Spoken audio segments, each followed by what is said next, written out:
Os populares da Pobra non podían ocultar a súa sorpresa ante o feito de que o Nigeria siga vivindo no local cedido polo Concello, cando hai uns días era detido polo roubo de material de obra municipal. Nuestra indignación es la forma de actuar de esta persona, pero sobre todo a nivel político es la forma de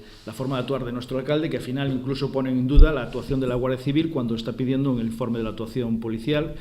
y justificando la actuación de este señor, diciendo que incluso se entrega voluntariamente, cuando nuestras noticias realmente es que él llevaba nuestro alcalde intentaba llamarlo reiteradamente desde hace 3 o 4 días para que se entregara. Desde el jueves pasado la Guardia Civil estaba buscándolo para detenerlo, y lo más sorprendente es que en vez de preocuparse porque restituyera los bienes robados e incluso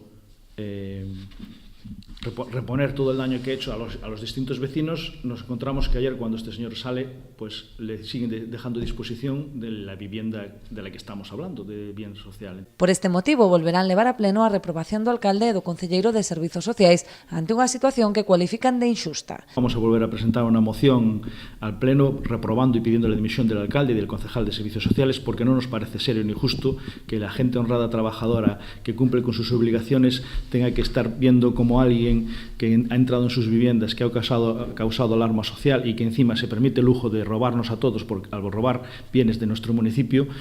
siga disfrutando de una prebenda que realmente nosotros entendemos que no es justa darle. Apelan ao resto de forzas políticas, nomeadamente o PNG, a posicionarse do lado da cidadanía e non, di Durán, dos delincuentes. A este respecto, os nacionalistas xa veñen de rexistrar unha pregunta sobre as medidas que ten previsto tomar o Executivo ante a implicación nestes roubos de persoas que se atopan baixo a protección dos servizos sociais municipais.